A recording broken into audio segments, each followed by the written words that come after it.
आज एकादशी, आप सभी को बहुत बहुत बधाई। आज एकादशी का लोग व्रत करते हैं, करना भी चाहिए। परम भगवदीय जीव एकादशी का व्रत करते हैं कि हम भोजन छोड़ देते हैं, हम ये नहीं खाएंगे, हमारी एकादशी है, हम ये नहीं खाएंगे, हमारी एकादशी है। पर शिव महापुराण की कथा कहती है कि एकादशी सफल कब होती है? जब आपकी 5 कर्मेंद्री, 5 ज्ञानेंद्री और 1 मन ये आपके कंट्रोल में हो, तो समझ लो कि एकादशी पूर्ण हो गई और एकादशी का फल आपको प्राप्त हो गया। अब हमारी इंद्रियां हमारे कंट्रोल में नहीं है। नेत्र गलत देख रहे हैं, जिह्वा गलत बोल रही है, कान गलत सुन रहे हैं, श्रवण शक्ति गलत जगह जा रही है, नेत्र गलत जगह जा रहा है, जिह्वा गलत बोल रही है। जब ये हमारी इंद्रियां हमारे कंट्रोल में नहीं होंगी, जब ये हमारी इंद्रियां हमारे संयम में नहीं होंगी, तो हम कितना भी व्रत कर लें, हम कितना भी उपवास कर लें, हम चाहे कितने भी भूखे रह लें, तो भी उस व्रत का फल नहीं मिलेगा।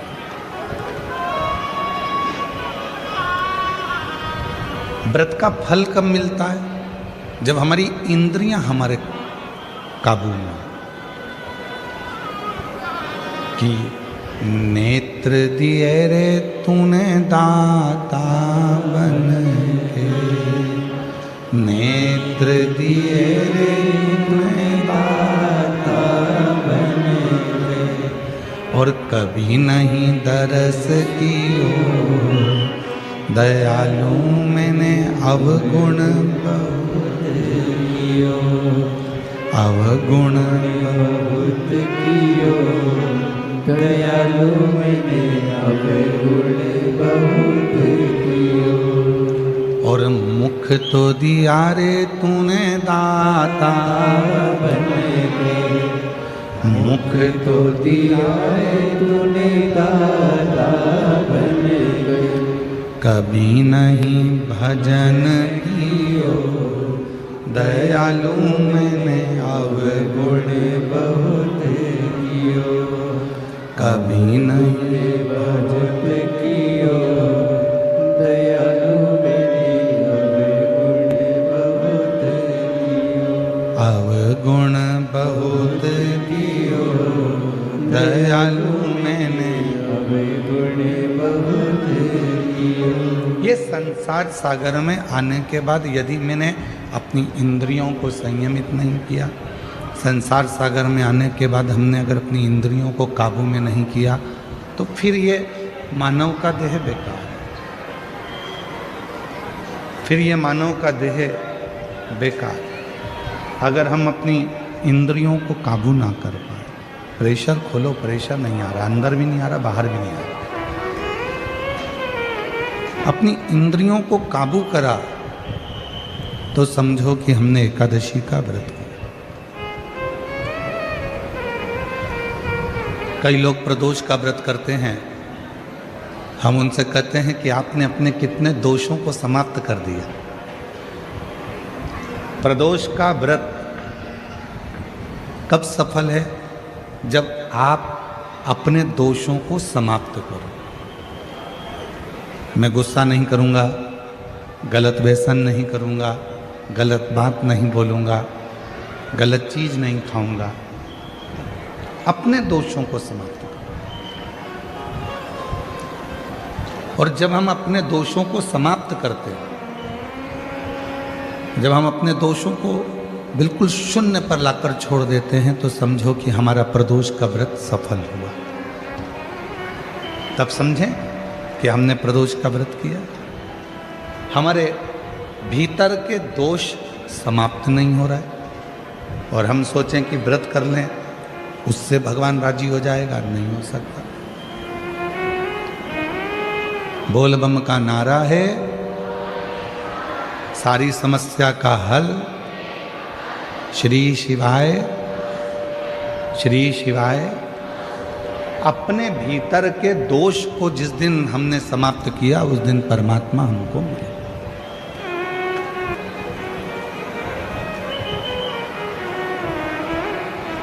भक्ति, विश्वास, ये दो चीजें हैं। कितनी भी भक्ति कर लो, कितना भी भजन कर लो, कितना भी कीर्तन कर लो, कितना भी मंत्र जाप कर लो, कितना भी स्मरण कर लो, अगर तुम्हारा विश्वास तुम्हारे परमात्मा के प्रति नहीं है तो फिर तुम्हारा कीर्तन करना, तुम्हारा भजन करना, तुम्हारी भक्ति करना बेकार। पर यदि तुमने विश्वास पूर्ण कर लिया, उसके ऊपर संपूर्ण अपना जीवन का भार सौंप दिया, फिर तुम कहीं जाओ ना जाओ, वो परमात्मा तुम्हें स्वीकार कर ले। आज से 25 साल पहले का एक टीवी पर एड चलता था। 25 साल पहले, 20 साल पहले आप लोगों ने भी बहुत टीवी पर नाटक देखे होंगे, चित्रहार देखा होगा, और बहुत सारी वीडियो आती थी, मूवियाँ आती थी, सब देखते थे अलग अलग चैनल पर। ईमानदारी से बोलना, आपने भी ये वाला सुबेरे सुबेरे श्रीयंत्र बेचने वाले भी टीवी पर ऐड देते थे, बोलो सही है कि गलत है?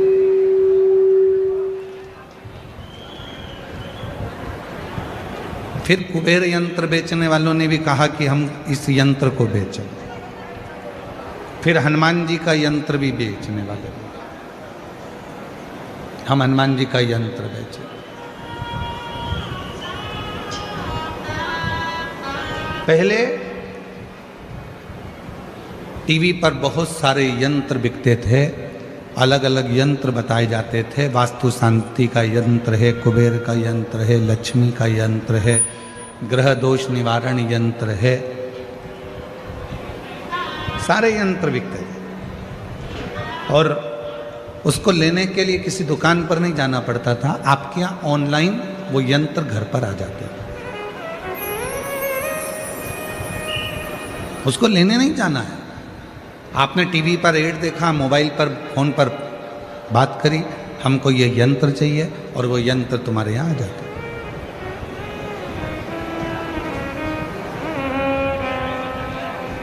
कई लोगों के घर में भी यंत्र होंगे, कई लोगों ने पूर्व में वो उन यंत्रों को बुलवाया भी होगा। पर एक निवेदन है, घर में श्री यंत्र रखो, घर में कुबेर यंत्र रखो, घर में ग्रह दोष निवारण यंत्र रखो, घर में वास्तु दोष निवारण यंत्र रखो, घर में तुम चाहो जितने यंत्र रखो। वो यंत्र कब काम करेंगे? वो यंत्र कब काम करते हैं? जब तुम्हारे यहाँ षड्यंत्र ना हो। जिस घर में षड्यंत्र होता है उस घर में यंत्र भी काम नहीं।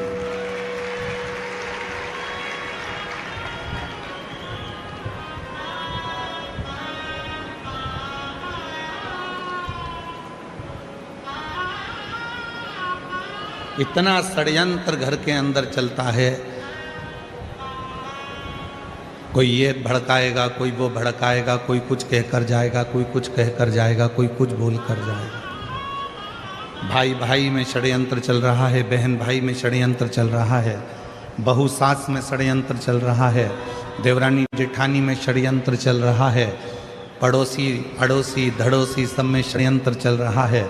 अब ईमानदारी से बोलो, इतने षड्यंत्र यदि घर में इतने षड्यंत्र चलेंगे तो कोई यंत्र तुम्हारे यहाँ काम करेगा? अरे बोलो तो जम के, नहीं कर सकते। षड्यंत्र घर में चलना बंद हो जाए। बहू सास का षड्यंत्र चलना बंद हो जाए, ननंद भाभी का षड्यंत्र चलना बंद हो जाए, बेटी माँ का षड्यंत्र चलना बंद हो जाए, बाप बेटे का षड्यंत्र चलना बंद हो जाए, भाई भाई का षड्यंत्र चलना बंद हो जाए, रिश्तेदारों का एक दूसरे के प्रति षड्यंत्र चलना बंद हो जाए। जो ये षड्यंत्र चलता है तो कोई यंत्र भी काम नहीं करता। यंत्र कब काम करेगा? जब आप षड्यंत्र से दूर हो।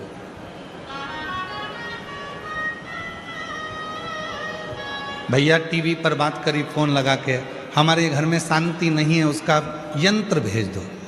उसने ग्रह शांति का यंत्र भेजा, पर ग्रह शांति का यंत्र काम ही नहीं कर रहा, क्योंकि षड्यंत्र इतना ज्यादा हो रहा है। उधर से फोन आता है वो अपनी माँ को भड़का देते हैं, उधर से फोन आता है वो अपनी सास को भड़का देते हैं, उधर से फोन आता है वो अपनी बहू को भड़का देते हैं, उधर से फोन आता है वो अपनी बेटी को भड़का देते हैं।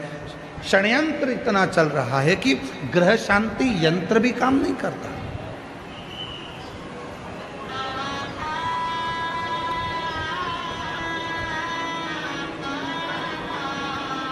वो ग्रह शांति यंत्र भी काम नहीं करेगा अगर षड्यंत्र है। फिर किसी ने कहा कि महाराज जी हमारे घर में वास्तु दोष हो गया। वास्तु दोष हो गया, तुमने इधर की सीढ़ी तोड़वा कर उधर सीढ़ी लगवाई, तुमने दुकान बदल कर देख ली, तुमने घर बदल कर देख लिया, तुमने रिश्तेदार बदल कर देख लिए, तुमने घर की दिशा बदल कर देख ली, तुमने सोने का पलंग बदल कर देख लिया, तुमने रसोई घर बदल कर देख लिया। शिव पुराण कहती है जब तुमने सब कुछ बदल कर देख लिया और तो भी वास्तु दोष शांत नहीं हो रहा, तो अपने आप को थोड़ा सा बदलना प्रारंभ करो। तुम्हारा ग्रह का दोष और वास्तु दोष अपने आप शांत हो। हम बदल नहीं रहे, हम बदल नहीं पा रहे, अपने आप को नहीं बदल रहे। सास कहती है मैं नहीं बदलूंगी, बहू कहती है मैं नहीं बदलूंगी, बेटा कहता है मैं नहीं बदलूंगा, बाप कहता है मैं नहीं बदलूंगा। बदलेगा कौन? सीवर वाला महाराज बदलेगा कौन? बदलना तुमको पड़ेगा अपने घर को सही करने के लिए, श्रेष्ठ करने के लिए। अपने घर का सुख देखना चाहते हो तो अपने आप को बदलो, अपने आप। चंद्रमौली, चंद्रशेखर, चंद्रेश्वर, चंद्रशेखर सीखो। चंद्रशेखर शिव महापुराण की कथा से थोड़ा सा सीखिए कि चंद्रदेव सबको बदलना चाहते हैं। चंद्रदेव कहते हैं मेरी जो 27 पत्नियां हैं वो मेरे अनुकूल चले, और चंद्रदेव की 26 पत्नियां कह रही हैं कि आप हमारे अनुकूल तो चलो थोड़ा सा। दूसरे को झुकाने से पहले अपने आप को झुकना पड़ेगा। एक गुरुजी आ रहे थे घर पर, मम्मी पापा ने, माता पिता ने छोटे से बच्चे को समझा दिया, सुनो आज शाम को 4 बजे गुरुजी आएंगे, ठीक है, प्रणाम करना, ठीक है, दंडवत करना, ठीक है। बच्चे ने कह दिया ठीक है। शाम को 4 बजे गुरुजी आ गए। माँ ने अपने बेटे को बुलाया, बेटे को बुला कर कहा चलो गुरुजी को प्रणाम करो। बच्चा कहने लगा नहीं करना। माँ ने फिर कहा गुरुजी को प्रणाम करो, अपने गुरुजी हैं प्रणाम करो। बेटा कहने लगा नहीं करना। इतने में माँ ने फिर बेटे को बुलाया, गुरुजी को प्रणाम करो, नहीं करना। माँ ने 2 थप्पड़ दिए, गुरुजी हैं प्रणाम कर, नहीं करना। पिताजी आए, पिताजी ने कहा बेटा अपने गुरुजी हैं प्रणाम करो, नहीं करना। गुरुजी हैं अपने प्रणाम करो, नहीं करना। पिताजी ने भी 2 थप्पड़ दिए। इतने में गुरुजी ने कहा क्यों मार रहे हो? माता पिता बोले ये प्रणाम नहीं कर रहा। गुरुजी बोला नहीं कर रहा तो मत करने दो, तुम दोनों तो करो, तुम दोनों तो प्रणाम करो। और जैसे ही माता पिता ने झुककर प्रणाम करा, इतने में बच्चे ने साष्टांग दंडवत कर लिया।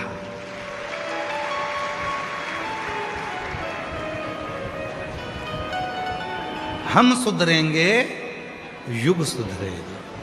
हम बदलेंगे, जम के बोलो, जम के, युग बदलेगा।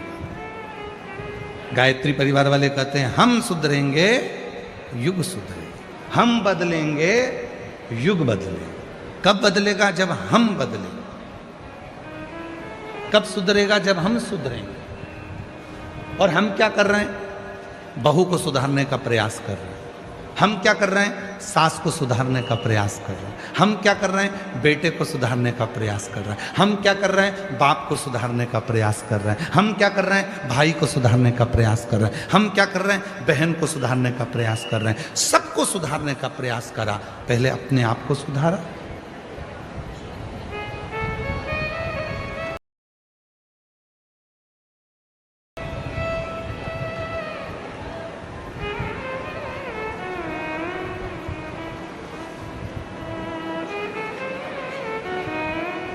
एक प्रवचन देना सरल है, पर प्रवचन देने वाले को भी प्रवचन अपनी जिंदगी में उतारना कठिन है।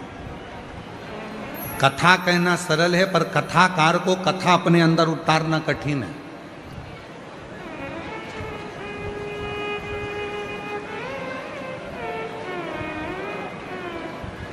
आज के ज़माने में ढेर सारे कथाकार मिल जाएंगे, आपको कथा भी कहते हैं, पर वो कथा अपने जीवन में उतारते कितनी, कितना उतारते?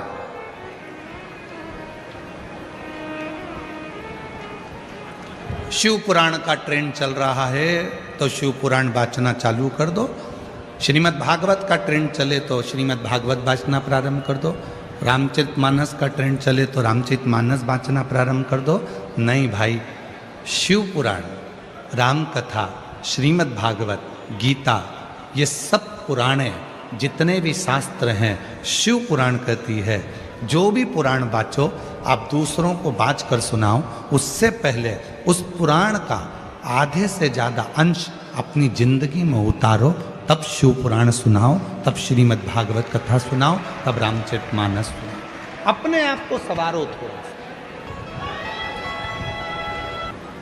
कथा में वो बोल रहे थे कि भव सागर से पार उतरना है तो भगवान शिव का नाम लेना पड़ेगा। नमः शिवाय जपो, श्री शिवाय नमस्तुभ्यम बोलो, ओम नमः शिवाय जपो, पार उतर जाओ। 3 महिलाओं ने बात सुन ली और तीनों महिला सिर पे अपने माखन की मटकी, दूध की मटकी लेकर दूसरे गांव में दूध बेचने जाती थी। बीच में नदी पड़ती थी। तीनों महिला रोज नाव वाले को बुलाती थी, नाव वाले को थोड़ा सा पैसा देती और उस पार उतरकर दूध बेचकर आ जाती। तीनों महिलाओं ने नाव वाले को बुलाया। इतने में एक महिला ने कहा कि अभी गुरुजी के मुख से सुना था, भव सागर से पार उतरना है तो भगवान का नाम लो। जब भगवान का नाम लेकर भव सागर से पार उतर सकते हैं तो फिर ये छोटी सी नदी है, नाव से क्या पार करना? इसलिए नाव वाले से बोल दो नाव वापिस ले जाए। आज गुरु जी के कहने से अपन जब भव सागर से पार उतर सकते हैं नाम लेकर, तो फिर इससे भी पार उतर जाएंगे। तीनों महिलाओं ने अपने अपने मटके सिर पर ले लिए और उन्होंने हाथ जोड़कर नमः शिवाय, नमः शिवाय, नमः शिवाय, नमः शिवाय जपती जपती पानी में चली गई। पानी में चलते चलते चलते चलते नमः शिवाय बोलते बोलते बोलते बोलते नदी पार कर ली। नदी पार उतर गई। तीनों ने कहा गजब के गुरुजी हैं। उन्होंने कहा था कि भगवान का नाम लो, भवसागर पार उतर जाओगे। अपना तो 1 रुपया नहीं लगा और अपन नदी भी पार उतर गए। अब रोज वो वैसे ही जाना आना करते। एक दिन उन्होंने गुरुजी से कहा, गुरुजी कल कथा समापन होने वाली है, आप हमारे घर भोजन करने चलना। गुरुजी ने कहा ठीक है, चल चलेंगे। महिलाओं ने, तीनों ने कथा सुनी, गुरुजी को साथ लिया। तीनों नदी पर पहुंची और नदी पर जाकर तीनों ने गुरुजी से कहा चलो। गुरुजी बोले नाव तो बुलाओ। महिला बोली नहीं नहीं, आपने कहा था भव सागर पार उतरना है तो भगवान का नाम लेना पड़ेगा। जिस दिन से हमने सुना था उस दिन से हमने भगवान का नाम लिया और नदी पैदल चलकर पार उतरते हैं। गुरुजी ने कहा पागल हो गई हो, मूर्ख हो क्या, डूब जाओगी, ऐसा नहीं हो सकता। महिला कहने लगी हम तो चल रहे हैं, तुम तो कथा भाजते हो, तुमको तो विश्वास होना चाहिए, चलो हमारे साथ। और जो महिलाएं नमः शिवाय बोलती बोलती चली, गुरुजी को भी कहा चलो। गुरुजी को जो साथ में लिया, महिलाएं तो पार उतर गई, गुरुजी डुबक डुबक डुबक डुबक पानी में डूबने लगे। महिलाओं ने उनका हाथ पकड़ा, खींचा और लेकर पार उतर गई। गुरुजी ने महिलाओं के चरण पकड़ लिए कि तुमने मेरी वाणी पर, मेरे पुराण पर, मेरी बात पर भरोसा करा, इसलिए तुम पार उतर जाती हो, और मैं बाँचता हूं तो भी भरोसा नहीं कर पाया, इसलिए डूब जाता, इसलिए डूब। एक कथाकार का सबसे बड़ा नियम होना चाहिए, जितनी कथा वो व्यासपीठ से कहते हैं उतनी कथा को अपने ऊपर भी अमल करें। जब अपने ऊपर अमल करेंगे और फिर दूसरे को कहेंगे तो वो कथा असर करती है, वो कथा असर।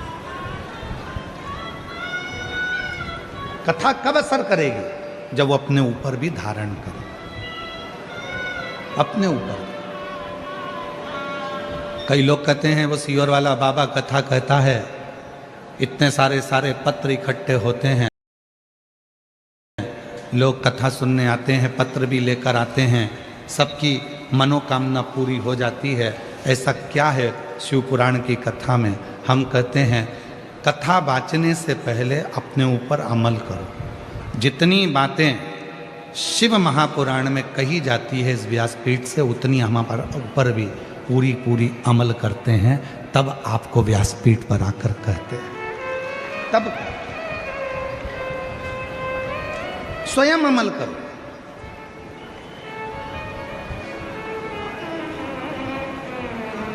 शिव पुराण कहती है बीच की बेलपत्र पर शहद लगाकर शंकर जी को लगाकर एग्जाम देने जाओ। शिव पुराण ये भी कहती है साथ में मेहनत करो, परिश्रम करो, रात दिन एक करो, अपनी मेहनत को 4 गुना करो, और फिर बेलपत्री पर शहद लगाकर शिव को लगाकर जाओ, तुम्हें सफलता मिलेगी। शिव पुराण कहती है परिश्रम हल्का मत करना, परिश्रम 4 गुना बढ़ाकर करना। शिव पुराण कहती है।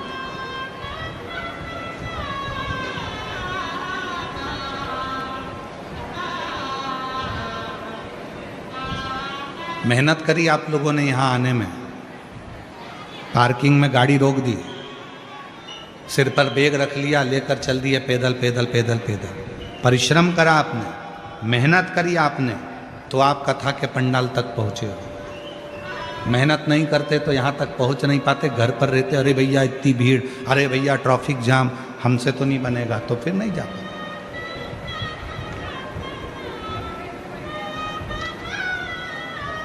वैष्णो देवी कौन कौन गया है? सब गए? रखो। सप्तशृंगी माता के मंदिर कौन कौन गया है? सब गए? रखो। जब माता सप्तशृंगी के मंदिर पर जाते हैं, सीढ़ियाँ चढ़ते हैं, धीरे धीरे बढ़ते हैं, तो लोग चिल्ला कर पूछते हैं लोगों से, भैया कितना पड़ी मांगू घड़ी रे घड़ी, दुख काटो दया करी ने दर्शन। वैष्णो देवी जाने वालों से पूछते हैं जब थक जाते हैं, क्यों भैया मंदिर कितनी दूर है? चलते जाओ।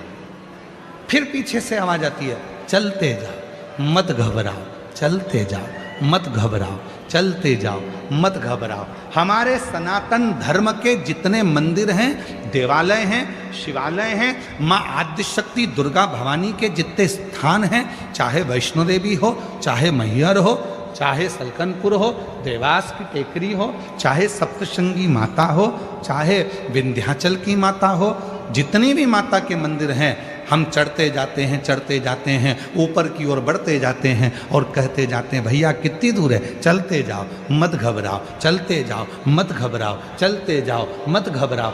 क्यों? वो मंदिर हमें प्रेरणा देते हैं कि मंजिल तक पहुंचना है, बैठ मत जाना, चलते जाना, घबराना नहीं, आगे बढ़ते जाना, तुम्हें मंदिर का दर्शन हो जाएगा, तुम्हें माँ का दर्शन हो जाएगा, सप्तशृंगी माता तुम्हें दर्शन दे देगी, तुम चलो तो।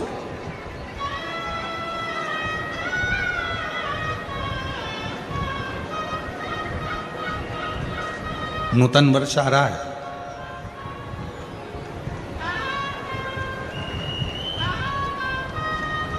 चैत्र से हमारे सनातन धर्म का हिंदू पारंपरिक नूतन वर्ष प्रारंभ हो रहा है। आप सभी को, देशवासियों को,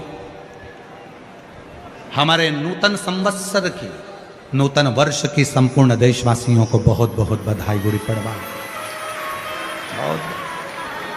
नूतन वर्ष आ रहा है, ऐसे वर्ष आते भी रहते हैं, जाते भी रहते हैं, आते रहते हैं, जाते रहते हैं। कितने वर्ष ऐसे निकलते चले जा रहे हैं। हम हमेशा कहते हैं नूतन वर्ष आ रहा है। अपनी नूतन सोच तो लाओ, नूतन विचार तो लाओ, नूतन अपना परिश्रम तो करो, अपनी मेहनत तो करो, अपना परिश्रम अपनी नूतनता के साथ बढ़ो। तो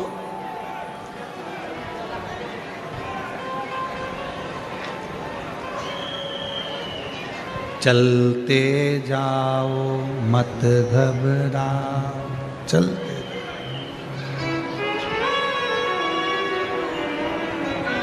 चलते जाओ। एक साल में कई मेरी जीजियां बैठी हैं और कई मेरे जीजा बैठे हैं, और कई मेरी बेटियां बैठी हैं, कई मेरे बेटा बैठे हैं, कई बुजुर्ग माँ बाप बैठे हैं। कहने में पीछे नहीं हटूंगा, भले आपको बुरा लग जाए लग जाए। एक साल में कम से कम 50 दोस्त बनाते हो आप लोग। हर साल 50 दोस्त बनाते हो। शिव पुराण कहती है 50 दोस्त बनाना सरल है, पर एक दोस्त से 50 साल रिश्ता निभाना कठिन है। हर साल 50 दोस्त बनाते हो, पर शिव पुराण की कथा कहती है कि 50 दोस्त बनाना सरल है, पर एक दोस्त से 50 साल तक रिश्ता निभाना, 50 साल तक दोस्ती निभाना कठिन है, बहुत कठिन।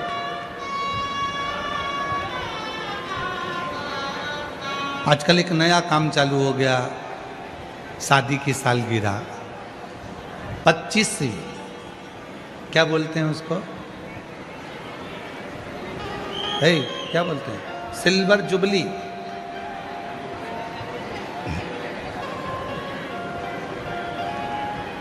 और फिर 50वीं गोल्डन जुबली।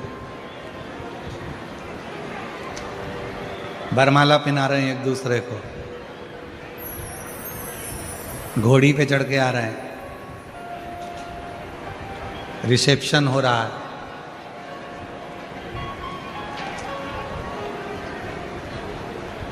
हमारे एक यजमान है सीहोर में, श्री राजेंद्र जी अग्रवाल ब्यावरा वाले, उनकी शादी की सालगिरह थी 50 में। उनके बेटे रवि, रितेश, ये सब आए, कमलेश जी, शैलेश जी बैठे। उन्होंने कहा गुरुजी, हमारे काका जी की, ये रवि रितेश की पिताजी की शादी की सालगिरह है 50वीं गोल्डन जुबली। हमने कहा बहुत बढ़िया, आपको बधाई हो, 50 साल शादी के हो गए। कहा हमारा मन है कि हम इसको इस तरह से मनाएं, शादी के फंक्शन जैसा। हमने कहा शादी के फंक्शन तो पूर्व में हो चुके हैं, अब मनाना है तो कहीं भगवान की कथा कराकर, कहीं भगवान का भजन कराकर, कहीं भगवान का स्मरण कराकर, कहीं रुक्मणी मंगल कराकर, कहीं कृष्ण मंगल की लीलाएं गाकर, फिर आप अपनी शादी की सालगिरह मनाएं। फिर उन्होंने वैसी की वैसी ही मनाई, रुक्मणी मंगल कथा रखी, भगवत भजन रखा, स्मरण रखा, और वैसे ही मनाओ। बच्चों का जन्मदिन भी मनाओ, हम मना नहीं करेंगे। हैप्पी बर्थडे टू यू, हमारी तरफ से तुम्हें बधाई हो। शादी की सालगिरह भी मनाओ, मना नहीं है। सिल्वर जुबली, गोल्डन जुबली, तुम्हारी जो जो जुबली और चुगली जो भी है तुम सब मनाओ, मना नहीं है। पर निवेदन है उस जुबली के साथ में, उस जुबली के साथ में किसी प्राचीन मंदिर में, तुम्हारे गांव के मंदिर में, तुम्हारे शहर के मंदिर में, कहीं मत जाओ, अपने भुसावल के मंदिर में, अपने शहर के मंदिर में, अपने जलगांव के मंदिर में, अपने गांव के मंदिर में, किसी मंदिर में जाकर जो तुम सिल्वर और गोल्डन जुबली मनाना चाहते हो, उस दिन उस मंदिर की पुताई करवाओ, सफाई करवाओ, मंदिर का डेकोरेशन करवाओ और शिव जी का अभिषेक करवाओ, तो सिल्वर जुबली, तो गोल्डन जुबली। एक संकल्प लो, मैं अपना जन्मदिन कैसे मनाऊंगा। आज से नियम ले लो भुसावल वालों, और आज से नियम ले लें पूरे सनातनी जितने कथा श्रवण कर रहे हैं। अपना जन्मदिन आए, 500 रुपए का केक लाना, 1000 रुपए का केक लाना उससे अच्छा है 500 रुपए की पेंट की बाल्टी लेना, कलर की बाल्टी लेना, और कोई पुराना मंदिर तुम्हारे गांव में हो जिसमें धूल जम रही हो, उसको साफ कर कर, पुताई कर कर उसको रंगीन कर देना। तुम्हारा 500 रुपए का केक आधे घंटे में समाप्त हो जाएगा, मुंह पे मलेंगे भूत हो जाओगे। वो 500 रुपए का केक 15 मिनट में उड़ जाएगा। पर आज एक नियम बनाओ कि हमारे घर पर जब भी जन्मदिन आएगा, शादी की सालगिरह होगी, हमारे गांव में, हमारे नगर में, हम जिस गांव में रहते हैं वहां का कोई मंदिर हम देखेंगे, उस मंदिर में कोई पेंट हम खुद अपने हाथों से पुताई कर देंगे। अपने घर की पुताई करते हैं तो वहां नहीं कर सकते।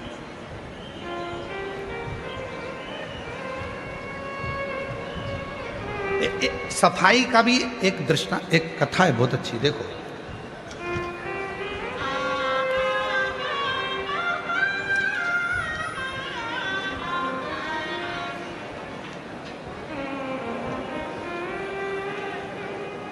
एक सुंदर प्रसंग है शिव महापुराण का।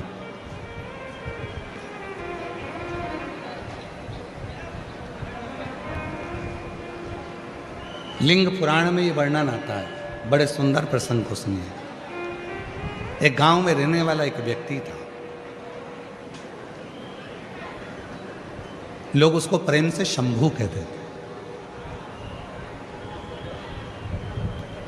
बहुत भोला था, इतना भोला कोई बता दे ये काम कर लो तो वो काम कर लेता, जो बोलो वो कर लेता। बूढ़ी माँ थी, एक बहन थी,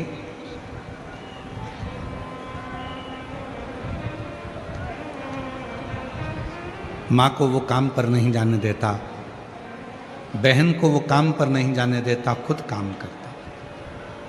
भोला था, पढ़ा लिखा नहीं था, अनपढ़ था, विद्या नहीं थी, इतना विद्वान भी नहीं था, इतना विद्वान नहीं था, पढ़ा लिखा। काम क्या मिलता? किसी पेट्रोल पंप पर भी काम करना है तो थोड़ा पढ़ा लिखा होना जरूरी है, पैसा मिलेगा तो उसको संभाल के रखना पड़ेगा। किसी ऑफिस में काम करना है तो पढ़ा लिखा होना जरूरी है, किसी स्थान पर काम करना है तो पढ़ा लिखा होना जरूरी है। पर उसको तो कुछ पढ़ा ही नहीं था, परिस्थिति ठीक नहीं थी तो विद्या नहीं थी। भोला कहते थे लोग उसे, बिल्कुल सीधा। इस कथा में भी कई माताएं ऐसी बैठी हैं एकदम भोली हैं, एकदम भोली। कई बेटे इस कथा में ऐसे बैठे हैं बिल्कुल भोले। कई बहुएं इतनी भोली होती हैं, कुछ नहीं, कौन षड्यंत्र रच रचने तो उसको कोई मतलब नहीं। कई मेरे बेटे ऐसे बैठे हैं जिनको कोई मतलब नहीं, भोलापन है, कुछ नहीं। और जो भोला होता है ना, उसको बहुत काम बताया जाता है। घर में बूढ़ी माँ थी, बहन थी, किसी को काम पर नहीं भेजता था क्योंकि गलत संगत में ना हो जाए, गलत कार्य ना हो जाए, तो खुद काम करता था। एक सेठ जी के पास गया, सेठ जी से हाथ जोड़कर कहा, बाबा जी। भोला ने हाथ जोड़कर कहा, मुझे काम दे दीजिए।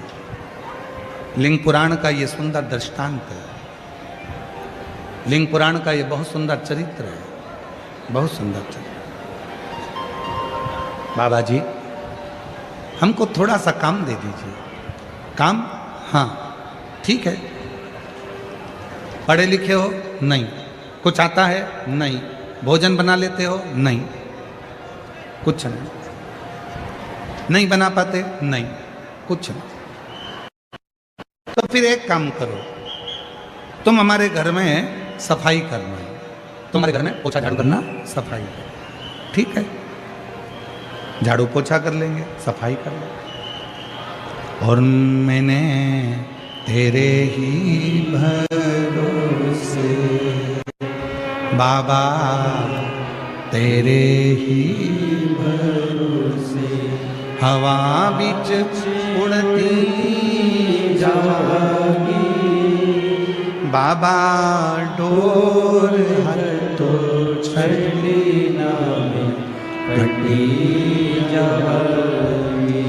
भोले मेरी पदम, शंभू मेरी पदम, हवा बिच उड़ती जागी बाबा, डोर हथो छड़ी नामे कटी जागी। बहुत भोला,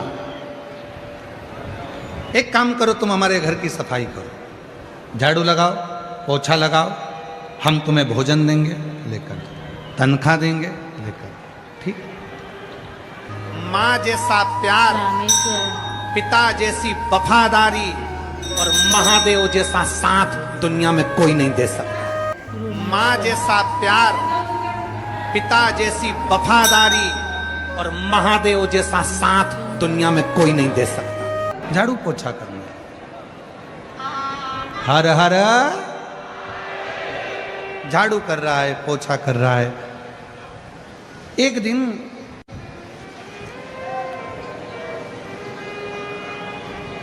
शिव मंदिर के सामने से निकल कर जा रहा था। शिव पुराण का बड़ा सुंदर संवाद है, थोड़ा ध्यान लगाकर सुनना है इसको।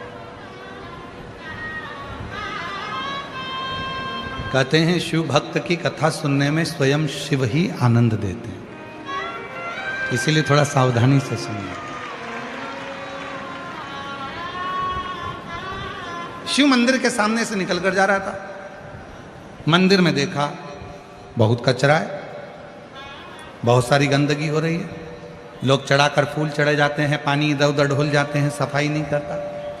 वो भोला मंदिर में चले गया, सेठ जी के यहाँ जाने से पहले वहाँ सफाई करी, फिर गया।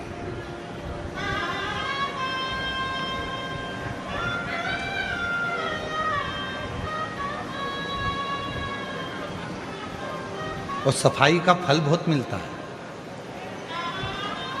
शिव मंदिर में दीप जलाने का, शिव मंदिर में सफाई करने का, शिव मंदिर में बुआरी लगाने का, झाड़ू लगाने का, शिव मंदिर में जल भर कर रखने का, शिव मंदिर में एक लोटा जल चढ़ाने का, शिव मंदिर में शंकर जी की चढ़ी हुई बेलपत्र उठाकर धोकर वापिस शिव को चढ़ाने का बहुत फल मिलता है। शंभू बहुत सरल, उसने देखा कि मंदिर में बहुत कचरा है, मंदिर में बहुत सारा थोड़ा गंदा हो रहा है। उसने सफाई करी, गया फिर अपने सेठ जी के यहाँ सफाई करने। रोज मंदिर जाता, मंदिर में सफाई करता, फिर सेठ जी के यहाँ, मंदिर में जाता, फिर सेठ जी के यहाँ। अब तो एक समय ऐसा आ गया कि मंदिर में समय ज़्यादा लगने लगा और सेठ जी के यहाँ समय कम दिखने लगा। क्रोध आ गया सेठ जी को, गुस्से में लाल हो गया सेठ। लिंग पुराण की कथा कर रही है, शिव महापुराण की कथा कर रही है। सेठ जी ने हाथ पकड़ा उसको, घर से बाहर निकाल दिया। भूखा मरता है, मेरे घर से तेरा घर चलता है, तनख्वाह देता हूं तेरे को, रोटी देता हूं तेरे को, जब भूखा मरेगा तो मालूम पड़ेगा कहां समय पास करता है। शंभू के मुख से निकल गया, भोला के मुख से निकल गया। सेठ जी, जब आपके दरवाजे पर आता हूं उसके पहले मंदिर पड़ता है शिव जी का, थोड़ा कचरा दिखता है तो सुबह सुबह मैं वहां पर झाड़ू पोछा कर आ जाता। झाड़ू पोछा तो मैं आपके यहाँ भी करता हूं तो वहां भी कर देता।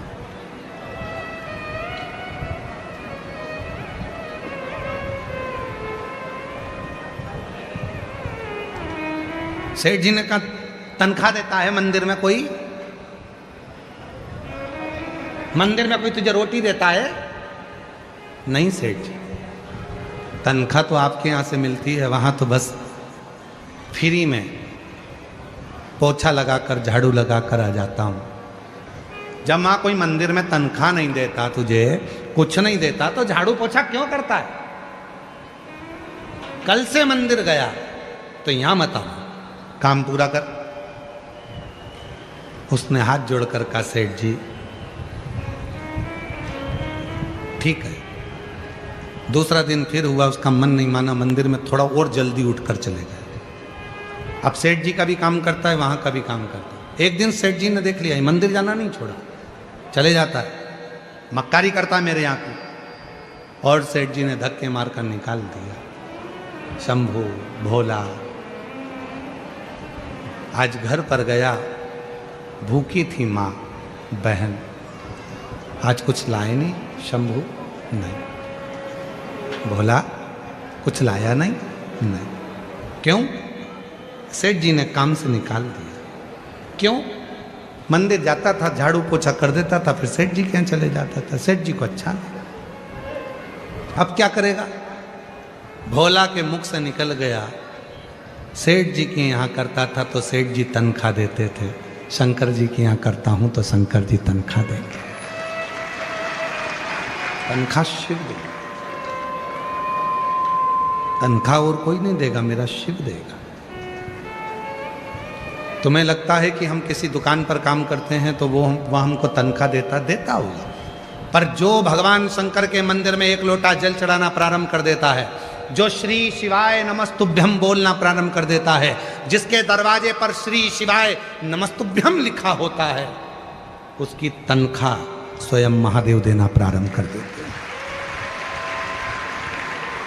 शिव देते।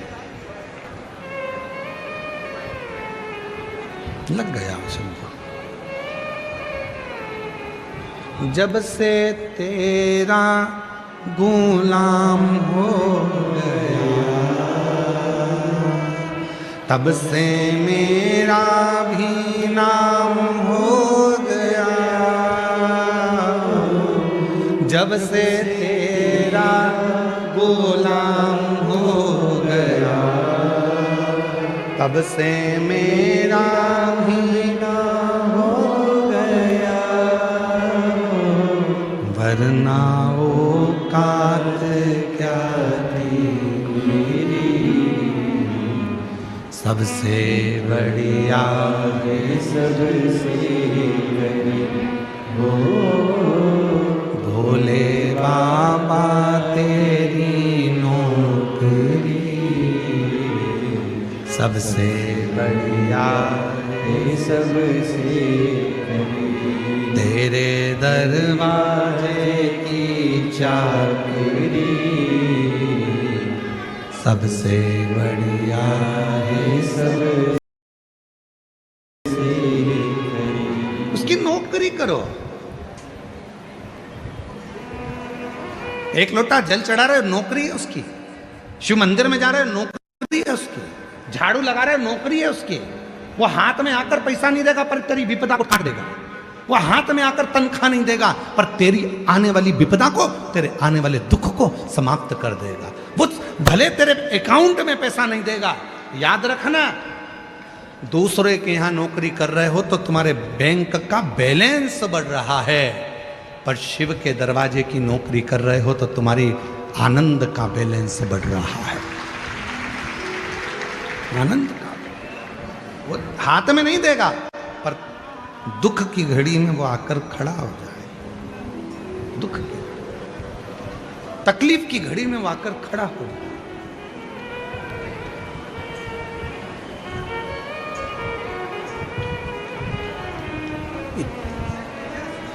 और वो तकलीफ की घड़ी में जब वो आता है, दुख की घड़ी में जब वो आता है, ये इतने जो पत्र हैं, आप पत्रों का ढेर देखोगे तो इतना, हर कथा में पत्रों का ढेर लगता। आप देखो पत्रों का ढेर, देखिए ये तो आज के पत्र हैं इसलिए हम इसको इधर रख ले।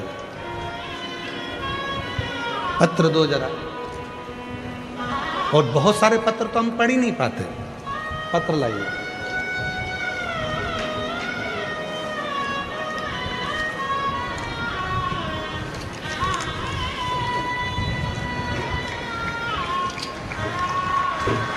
पन्नी में से निकालना था, चलो ऐसे ही रख दो, निकाल लो उसको, अच्छा नहीं लगता। हाँ, अच्छा नहीं लगता ऐसा।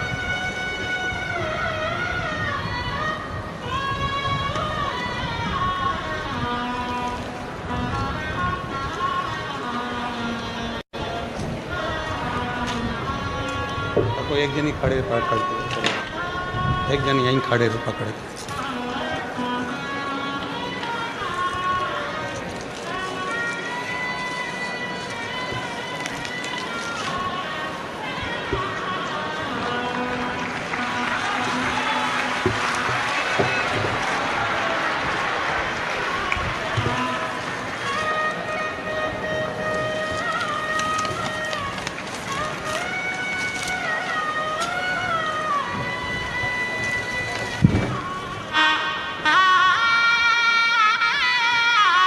ये पत्र नहीं है, ये मेरे कुबेरेश्वर बाबा ने जिन जिन की झोली में दिया है, ये उसका प्रमाण है, ये उसका प्रमाण है, ये पत्र नहीं है। सीवर वाला महाराज ना तो कभी भभूति देता है, ना कभी बेल देता है, ना नारियल देता है, बस केवल एक ही बात कहता है कि एक लोटा जल, ये अलग है, ये पढ़ने के इधर दो, केवल एक लोटा जल। और कभी पंडाल में कथा सुनने का मौका मिल जाए तो कथा सुनो, और बाबा क्या देगा ये उसके ऊपर निर्भर करता है।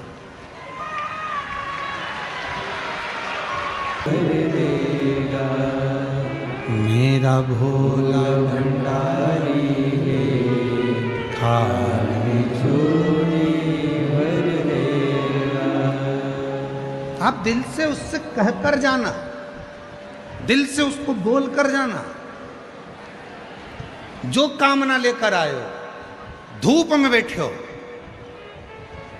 उससे एक आस लगाकर बैठे हो, सुनेगा, धारण करेगा, देगा। विश्वास, भरोसा, इतना भरोसा करना मेरे देवाधिदेव महादेव पर, इतना विश्वास करना, ये जानकर विश्वास करना कि मेरी एक एक श्वास पर उसका अधिकार है, एक एक श्वास उसका अधिकार, किसी दूसरे का नहीं, एक एक श्वास पर मेरे शिव का अधिकार। पूर्ण भरोसा। चंद्रदेव जब नंदी शिव जी के पूजन की तैयारी कर रहे थे नंदी, और इतने में चंद्र का आगमन हुआ, और चंद्र का आगमन हुआ, सेना शंभु बोलन बोलन शंभु, जब चंद्र का आगमन हुआ, और चंद्रदेव का जब आगमन होता है, चंद्रदेव जब आए, नंदी पूजन की थाली लगा रहा था, पूजन की तैयारी कर रहा, चंद्रदेव का आगमन हो गया। नंदी को लगा कि ये भगवान भोलेनाथ जी का दर्शन करने के लिए आए, शिव जी का दर्शन करने के लिए। नंदी ने हाथ जोड़ दिए, हर हर। नंदी ने जैसे ही हाथ जोड़े, प्रणाम किया, चंद्रदेव को और अभिमान आ गया। चंद्रदेव को लगा कि मैं बड़ा सुंदर हूं, औषधि का देने वाला हूं, अमृत तत्व को जानने वाला हूं, इसलिए मुझे प्रणाम कर रहा है। पर नंदी ने प्रणाम क्यों किया? शिव महापुराण की कथा कहती है, शिव मंदिर के 3 स्थान ऐसे हैं जहां पर बैठकर केवल बैठ जाओ तो भी फल मिलता है। शिव मंदिर के, शिव धाम के, शंकर के मंदिर के 3 स्थान ऐसे हैं जहां बैठ जाओ, कुछ मत मांगो, कुछ मत बोलो, तो भी फल मिल जाता है। कौन से 3 स्थान बताए? तो वर्णन किया तुमरुका जी ने चंचुला देवी को। पहला, मंदिर में जहां नंदी बैठता है, उस नंदी के जो पांव उठा हुआ रहता है नंदी का, उस पांव के पास वाली जो जगह होती है, सीधा जो हाथ होता है, वहां बैठ जाओ, भले कुछ मत मांगो, थोड़ी देर बाबा का दर्शन कर लो, श्री शिवाय नमस्तुभ्यम कह लो, ओम नमः शिवाय कह लो, कुछ भी नहीं मांगोगे तो भी भोलेनाथ तुम्हें खाली नहीं भेजेगा। 3 स्थान बताए, 3 स्थान बताए। पहला स्थान है नंदी के पास, जो चरण उठाए, चरण उठा मतलब नंदी उस चरण के माध्यम से आपके कष्ट को मिटाने के लिए शिव को बिठाकर तुम्हारे दरवाजे तक लाए। पहला। दूसरा, जलाधारी, समझिएगा जरा, थोड़ा ध्यान दीजिएगा कथा।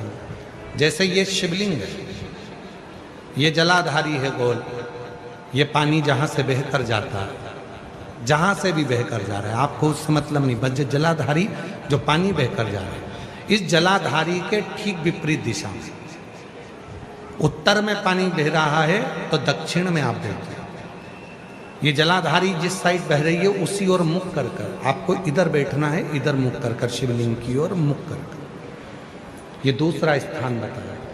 ये जो स्थान है ये माता लक्ष्मी का स्थान, ये जो स्थान है कुबेर का स्थान, ये जो स्थान है सारी सिद्धियों का स्थान है। अष्ट सिद्धि नव निधि इसी स्थान पर बैठकर भगवान शंकर से वर प्राप्त करते हैं। ये वो स्थान है जहां बैठकर आप कोई मंत्र भी नहीं पढ़ोगे, कुछ बोलोगे भी नहीं, बैठने पर ही आपको फल की प्राप्ति होना प्रारंभ हो जाती है। ये दूसरा स्थान स्वयं तुमरुका जी ने चंचुला देवी को कहा, ये द्वितीय स्थान। और शिव मंदिर का तीसरा स्थान भगवान शंकर के मंदिर का तृतीय स्थान कहा गया। तीसरा स्थान जब हम मंदिर से बाहर निकलें और उस मंदिर से या ओटला हो या कोई मंदिर है कोई, इसीलिए हमने देखा है कुबेरेश्वर धाम पर लोग आते हैं तो कुबेरेश्वर धाम का जो गेट होता है ना, अब तो कुबेरेश्वर धाम का 1 2 3 4 5 6 गेट हैं अब कुबेरेश्वर धाम पर। तो 6 गेट में से जो एक गेट पहले नंबर, दूसरा नंबर, तीसरा नंबर, 4 नंबर, 5 नंबर, जिस भी गेट में से लोग अंदर आते हैं उस गेट में से अंदर आते हैं तो सबसे पहले गेट पर दंडवत करते हैं। गेट पर दंडवत करें, वहां सोकर प्रणाम करें, 4-5 दंडवत करते हुए चले जाएंगे। कई लोगों की ऐसी आदत रहती है चौराहे पे से दंडवत करते आते। कई लोगों की ऐसी आदत रहती है कि वो सीहोर के रेलवे स्टेशन पर उतरेंगे और 11 किलोमीटर तक दंडवत करते हुए जाते। सबका अपना बात।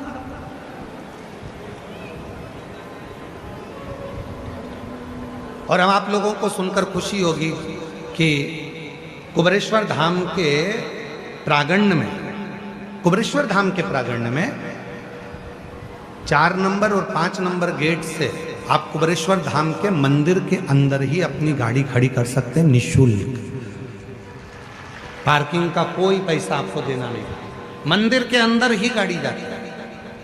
बस आपको 4 नंबर 5 नंबर गेट पे पहुंचना है और वहां से मंदिर को अंदर गाड़ी को प्रवेश करो। बड़ी बड़ी बसें भी लगाने के लिए हमने वहां पर सुविधा कर दी है कि बसें अंदर खड़ी हो जाएं, सब अपना भोजन बनाए वहीं पर खाएं, जिसको भोजन बनाना है भोजन बनाए, नहीं तो भोजन तो बाबा का भंडारा चलता है सबके लिए। कोई बस का शुल्क नहीं लगना है, तुम्हारी गाड़ियों का शुल्क नहीं लगना। मंदिर प्रांगण में 4-5 नंबर गेट से अंदर करेंगे, गाड़ियाँ निःशुल्क पार्किंग आपको वहाँ प्राप्त होगी। किसी को रुपया देने की जरूरत नहीं, 1 रुपया भी। आराम से आप लोग वहाँ गाड़ी खड़ी करें, रुद्राक्ष लें, खाओ पियो, बाबा के घर आयो, अपने पिता के घर आयो, भजन कोई नहीं।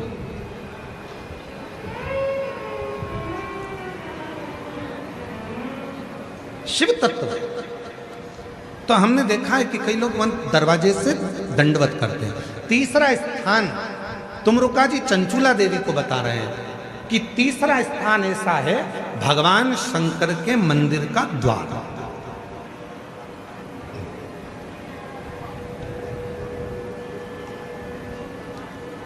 शिव मंदिर का द्वार।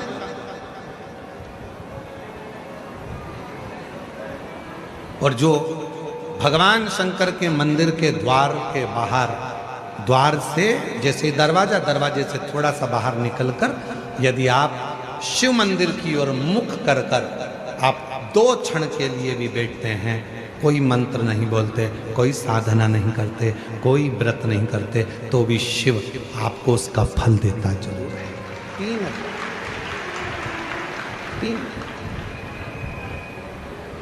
कौन कौन सी 3 जगह हैं जम के बोलेंगे सभी। पहले नंबर का नंदी का जहाँ चरण उठा है उसके पास, दूसरे नंबर का जहाँ जलाधारी पानी बहकर जाता है उसके ठीक विपरीत की ओर जलाधारी की ओर, और तीसरा स्थान शिव के द्वार। शिव फल देता। जैसे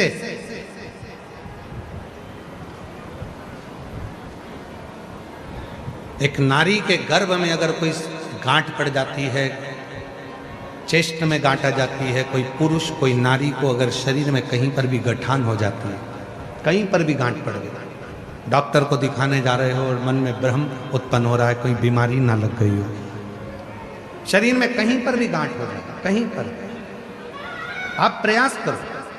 शिव मंदिर के जब पूर्णिमा का दिन हो, प्रदोष का दिन हो, सोमवार की अष्टमी का दिन हो, सोमवार का दिन हो, चंद्रमा की रोशनी जब शिखर पर पड़ रही है और उस शिखर की छाया जहां पड़ रही है उसी जगह पर बैठकर एक बेलपत्र शिव पर चढ़ी हुई चबा चबा कर रात्रि के समय उसको खाना प्रारंभ कर दो। 3 या 4 प्रदोष, 3 या 4 सोमवार, 3 या 4 पूर्णिमा आप करोगे, शरीर की गांठ धीरे धीरे गलना प्रारंभ हो जाएगी और शरीर में गांठ नहीं। मांगू घड़ी रे घड़ी दुख काटो, दया करी ने दर्शन आपो। हे शिव,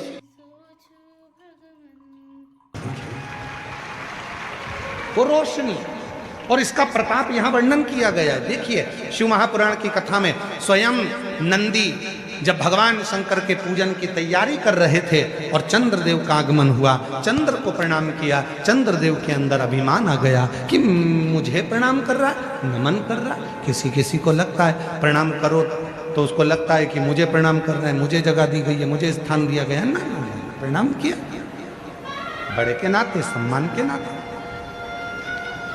चंद्रदेव ने पूजा की थाली को देखा और देखकर पूजा की थाली को चंद्रदेव ध्यान नहीं दिए और चंद्रदेव नंदी को कुछ अपशब्द कहने लगे। अपशब्द कहते हैं तो नंदी का दिल रोता है भीतर से।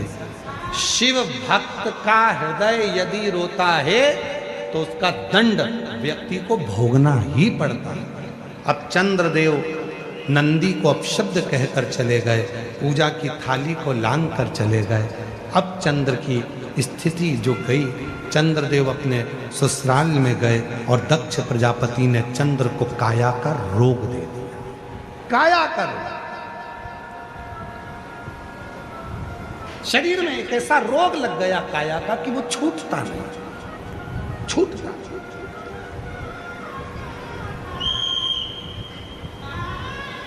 कई बार बच्चे जन्म लेते हैं, बुद्धि का विकास नहीं हो पाता, शरीर का विकास नहीं हो पाता, हाथ पैर से कमज़ोर रहते हैं, पलंग पर सोए रहते हैं, बॉडी काम नहीं करती है, बच्चे चल नहीं पाते हैं, दौड़ नहीं पाते हैं, बैठ नहीं पाते हैं, भोजन नहीं कर पाते हैं, सुन नहीं पाते, बुद्धि का प्रयोग नहीं कर पाते। उनके लिए ये चंद्रशेखर शिव महापुराण की कथा कह रही है। डॉक्टर का इलाज करवाओ, डॉक्टर शिव का रूप है, वो जैसा बताएं वैसा भी करो, पर साथ में एक चावल का दाना,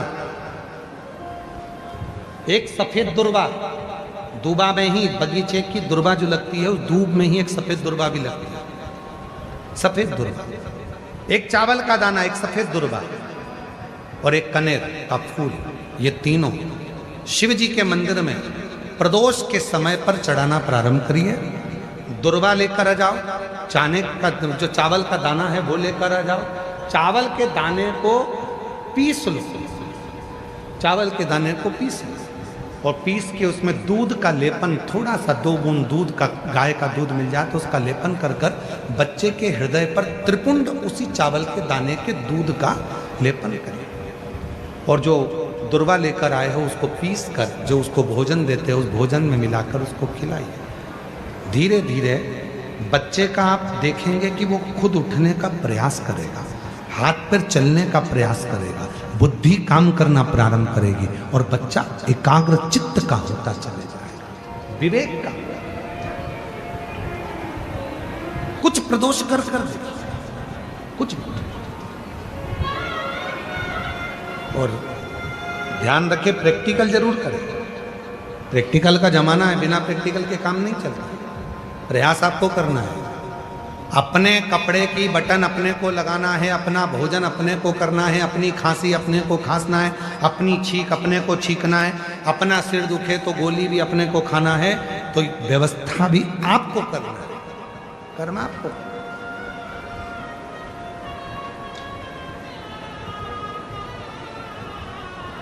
शिव भक्त का तो केवल उतना काम है कि आपके सम्मुख में आकर शिव की चर्चा का स्मरण, शिव चर्चा,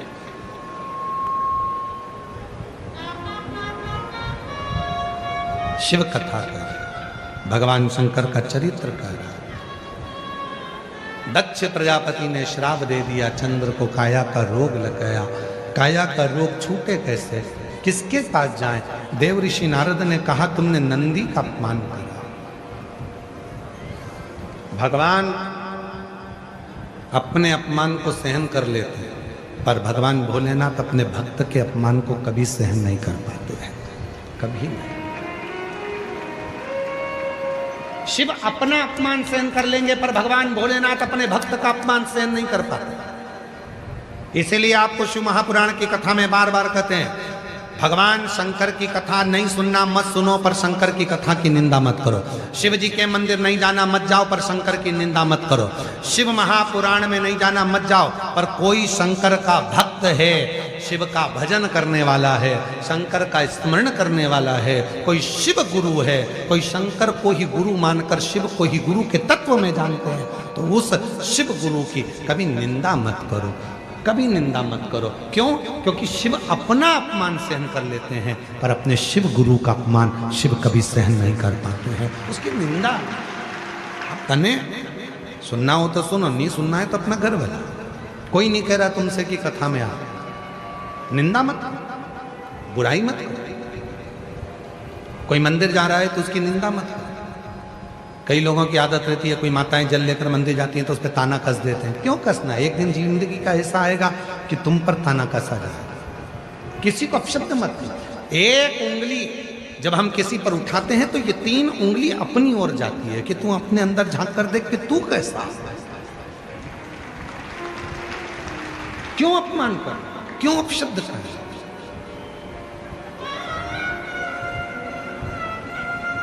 महाराज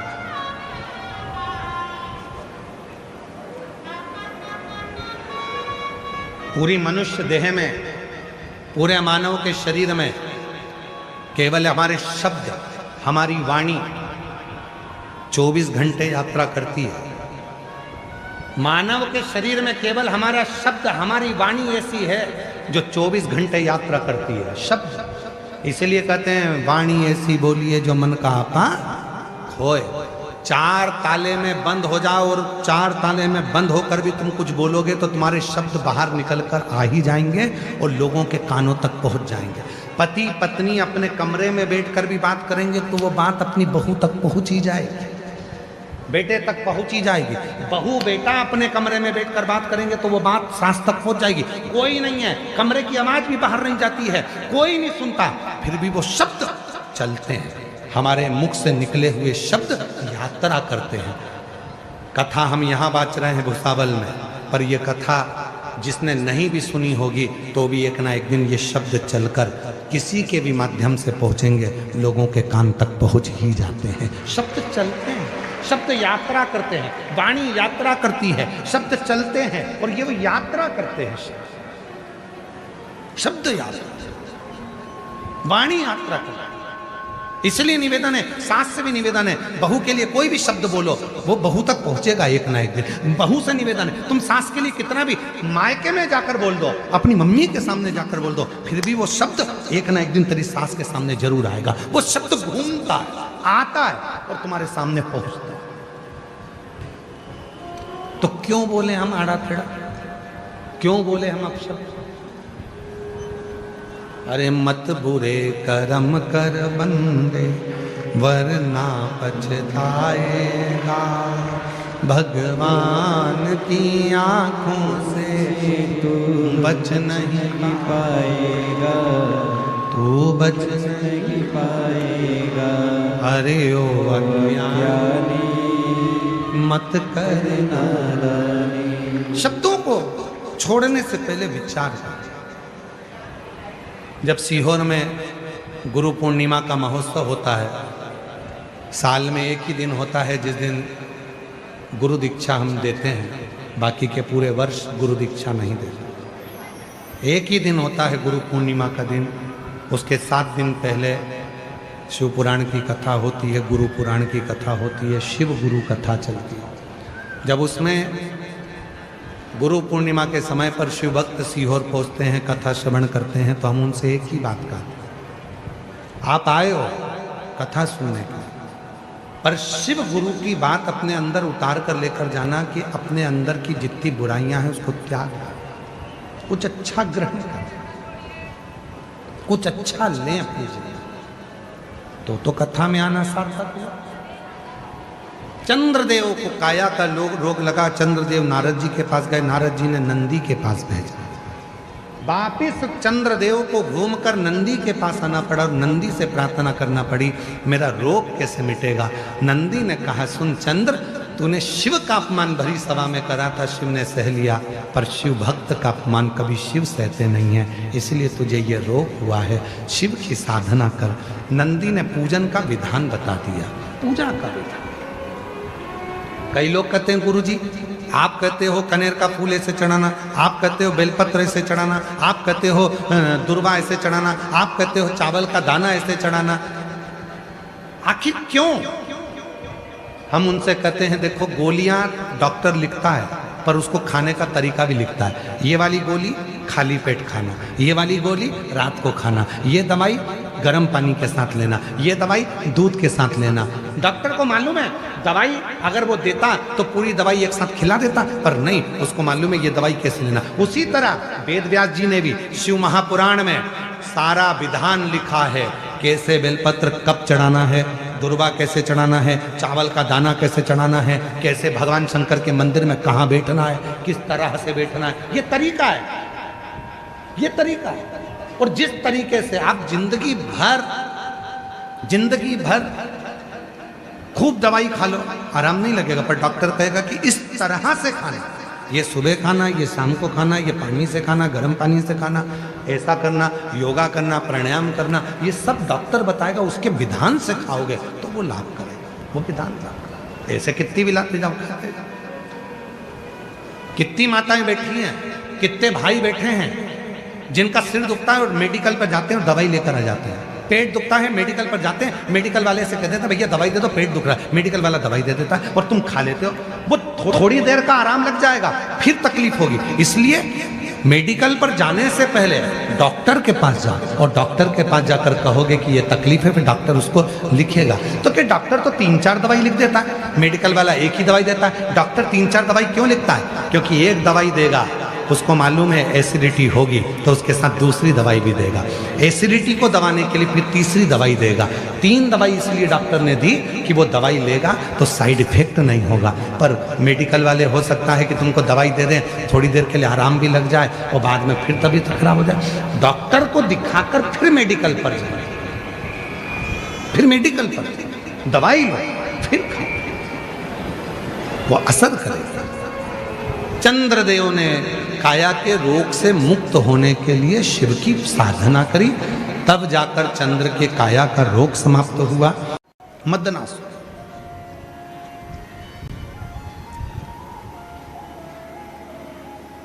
और शिव तो सरल हैं। शंकर भगवान कभी तुम्हारी वीआईपी वस्तुओं से प्रसन्न नहीं होते। शंकर भगवान को प्रसन्न करना है तो एक धतूरा, एक चावल का दाना, धतूरा चढ़ाओ शिवलिंग पे, चावल का दाना सुंदरी की, हाथ रखो चावल के दाने पर और शिव जी से अपने मन की बात प्रदोष के दिन, प्रदोष काल में, शाम के समय चंद्रमौलेश्वर महादेव का नाम लेकर कह दो। 3 महीना तो जाने दो, 3 दिन में वो बाबा मुराद पूर्ण करना प्रारंभ कर दे। आए हो 25-50-100 रुपए का पेट्रोल डीजल लगा के आए, बैठे हो, कथा सुनो, कथा की आरती हो, प्रणाम करना, रज को अपने मस्तक से लगाना, विनय करना, बाबा बहुत दुखी हूं, मेरे कालाधिपति महाकाल, हे मेरे चंद्रशेखर महादेव, हे मेरे सोमनाथ, हे मेरे मल्लिकार्जुन, बहुत दुखी हूं।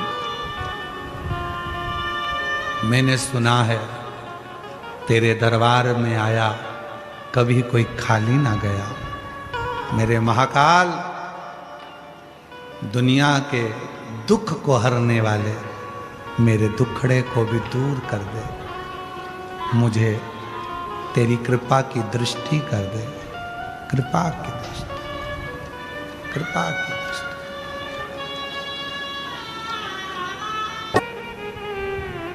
वाणी सिद्ध हो जाती है। जिसने प्रतिदिन भगवान शंकर पे चढ़े हुए जल का आचमन करा है, उसकी जिह्वा सिद्ध हो जाती है। जिसने रोज शिव पे चढ़ी हुई बेलपत्री का एक छोटे से छोटा अंश भी प्रतिदिन अपनी जिह्वा पर लिया है, खाया है, उसकी जिह्वा सिद्ध हो जाती है। जिह्वा सिद्ध।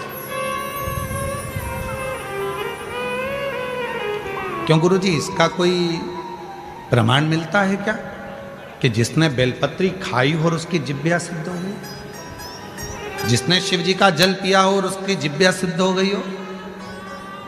उसकी कथा चल रही है, चंद्रशेखर महादेव की कथा चल रही है।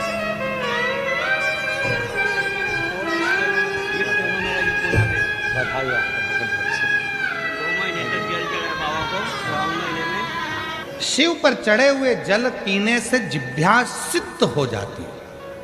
हमें सिद्ध करने का कोई मंत्र नहीं आता, हमें कोई साधना नहीं आती, हमें कोई व्रत नहीं आता, हमें कोई तप नहीं आता। लोग कहते हैं इस मंत्र को सिद्ध कर लो, लोग कहते हैं रुद्राक्ष को सिद्ध कर लो, लोग कहते हैं इसको सिद्ध कर लो, लोग कहते हैं उसको सिद्ध कर लो। हम कहते हैं कुछ मत करो, शिव जी पे चढ़े हुए जल को पीना प्रारंभ करो। रोज शंकर जी पे चढ़े हुए थोड़ा सा जल आचमन करना प्रारंभ कर दो। प्रतिदिन एक दिन भी खाली नहीं जाना चाहिए। एक ना एक दिन तुम्हारी जिह्वा सिद्ध हो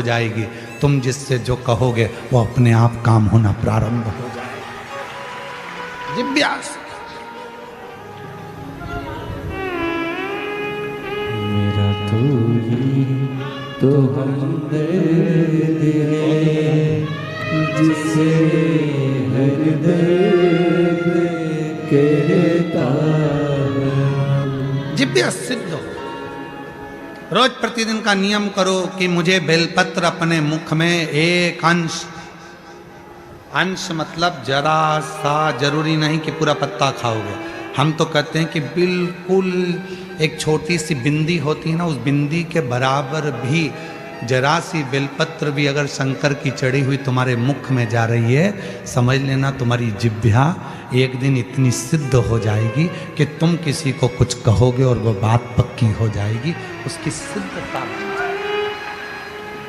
शंभु शंभु शंभु, वो सिद्ध होती है।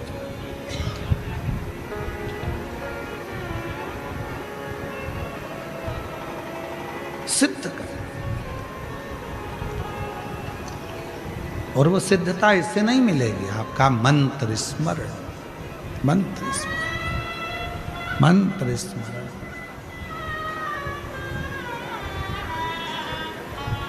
और जितना सिद्ध कर सकते हो कर लो, जितना मंत्र।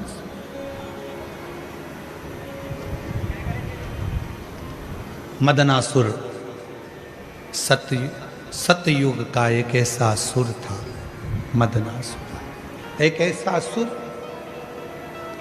सारे देवताओं का तप कर लिया था, आखिरी में उसने शिव जी की तप करा। मंत्र नहीं जानता था, साधना नहीं जानता था, व्रत नहीं जानता था, उपास नहीं जानता था। अब असुर तो असुर है, उसको कौन बताए कि कैसे तप साधना करना। गया एक बार एक जगह पर एक भक्त को देख लिया था, शिव जी के, शिव का भक्त शंकर जी पे जल चढ़ाता था।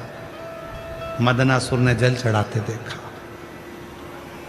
फिर देखा वो भक्त पत्तियां तोड़कर लाता था, शिव जी को समर्पित कर देता था। मदनासुर ने वो भी देखा, वो भी देखा। फिर देखा उसने कि वो भक्त शिव जी पर पत्र चढ़ाता था और वो पत्र को उठाकर पा लेता था। भक्त ने वो भी देखा, निरंतर देख रहा।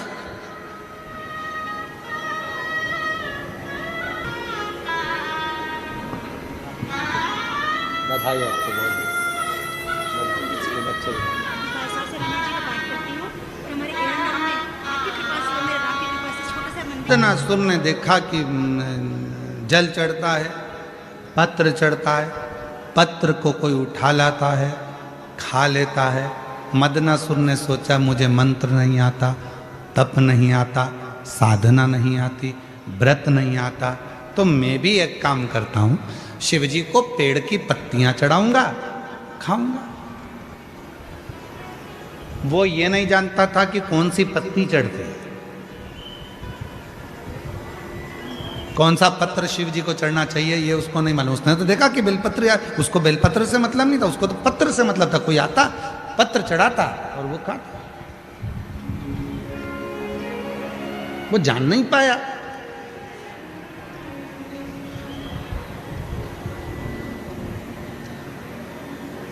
मदनासुर ने बहुत घोर तप नहीं किया, शिव जी पे पत्र चढ़ाता, उस पत्ती को खाता। खाते खाते खाते खाते सालों निकल गए, शिव प्रसन्न हो गए। शिव प्रसन्न, क्या चाहिए बोल। बाबा ब्रह्मा जी ने मुझे ये दिया, भगवान विष्णु ने मुझे ये दिया, गरुण वरुण ने ये दिया, इंद्र ने मुझे ये दिया, सब बताया। कहा अब अगर कुछ देना चाहते हो तो मेरी जिह्वा को सिद्ध कर दो, जो बोलूं वो हो, जो बोलूं वो हो।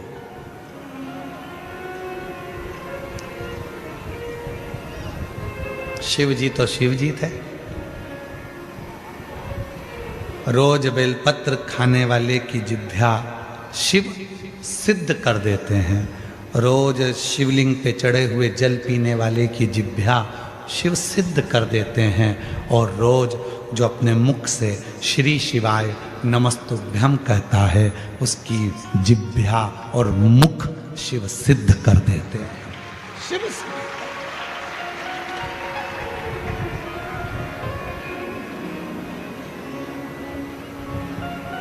सिद्ध। मदनासुर वर देता हूं, तेरी जिह्वा आज से सिद्ध होती है, तो जिस जिह्वा से जो बोलेगा वो होगा। शिव जी ने सोचा नहीं गलत बोल दिया तो, शिव जी ने विचार ही नहीं करा, सिद्ध हो गई जिह्वा। मदनासुर ने बोलना प्रारंभ कर दिया।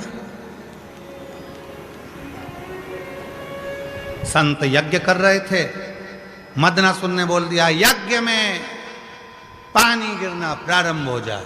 यज्ञ में पानी गिरा, भस्म। कोई स्त्री हंडा लेकर जा रही थी, पानी का मटका। मदनासुर को जाने की जरूरत ही नहीं थी, देख लेता था, ऊपर से कह देता फूट जा, फूट गया। जिह्वा से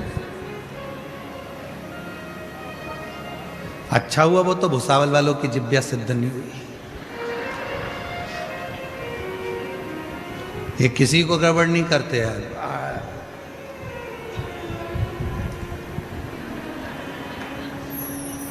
फालतू की बात कहना मती। बोलूं अभी बोलूं।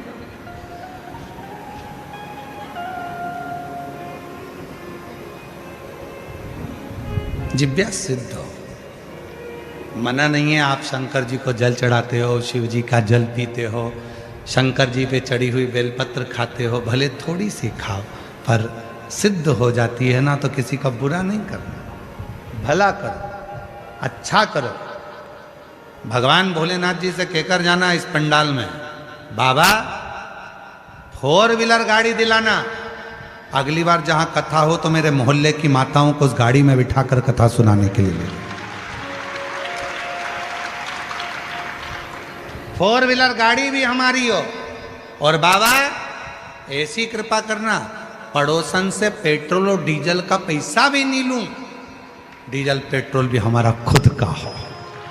ऐसी अरे भगवान से मांग रही हैं, भगवान बहुत दूर पड़ता है, 300 रुपये लग गए ऑटो के, बाबा ऐसी कृपा कर 300 रुपये कहीं से आ जाए। 300 रुपये क्या मांगना,